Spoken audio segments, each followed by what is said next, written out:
Non, en fait, effectivement, aujourd'hui, c'est l'ouverture officielle des classes que nous avons suivies avec intérêt.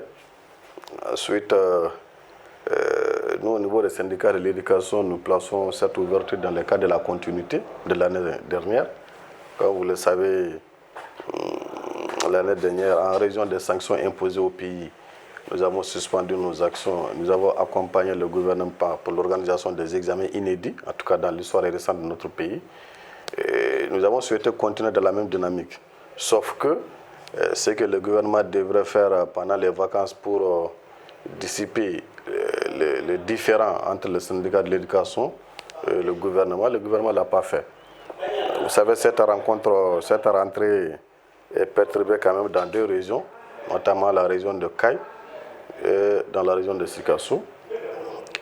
Nous espérons que d'ici 2-3 jours, les autorités régionales et les syndicats au niveau des régions vont avoir un accord pour la reprise totale, pour que les syndicats de l'éducation au niveau national puissent engager des actions. Des actions planifiées lors de la réunion du vendredi passé. Nous avons fait une réunion de planification d'actions qui va nous permettre effectivement de relancer notre lutte pour l'application de l'article 39. Nous avons fait un certain nombre d'actions quand même, mais nous avons toujours souhaité rester dans la dynamique du dialogue d'abord, de concertation, des rencontres avec les autorités, avec les partenaires. Bon, si après tout celle-ci, s'il n'y a pas de suite, les syndicats de l'éducation se trouveront dans l'obligation d'engager les actions de mouvement, de grève, de sitting, etc., etc. Non, en fait, c'est l'appel que je lance aux parents d'élèves, pas seulement aux parents d'élèves, à l'ensemble de la communauté éducative, c'est que tout ce dont on parle aujourd'hui en termes de refondation, en termes de développement, ne pourra aboutir si on ne reprend pas en main notre école.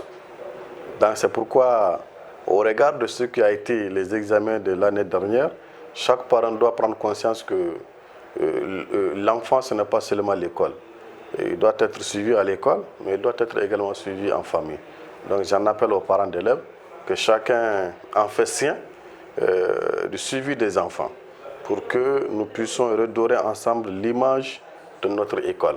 Nous puissions donner le niveau nécessaire à nos enfants. Les parents d'élèves doivent suivre les enfants parce que moi je suis convaincu qu'un enfant qui sait qu'il y a un contact entre ses parents et l'école, cet enfant, quand il vient à l'école, il n'a pas le choix que de travailler, il n'a pas le choix que d'abandonner ses comportements malsains pour se consacrer, parce qu'il sait que s'il fait des choses à l'école, les parents seront au courant, et que s'il fait des choses en famille, l'école est au courant. Donc je pense qu'il doit avoir cette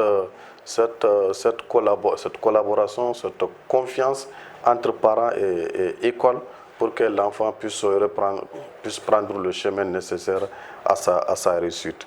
Ensuite, on demande aux parents d'élèves de s'impliquer, parce que s'il y a une crise, disons, entre enseignants et gouvernement, à un moment donné, les parents d'élèves seront considérés comme de la société civile. Ils doivent jouer leur rôle pour amener les deux parties en s'entendre. Et je pense que les parents d'élèves doivent être du côté des enseignants, parce que l'enseignant, c'est l'école. S'il n'y a pas d'enseignant, il n'y a pas d'école.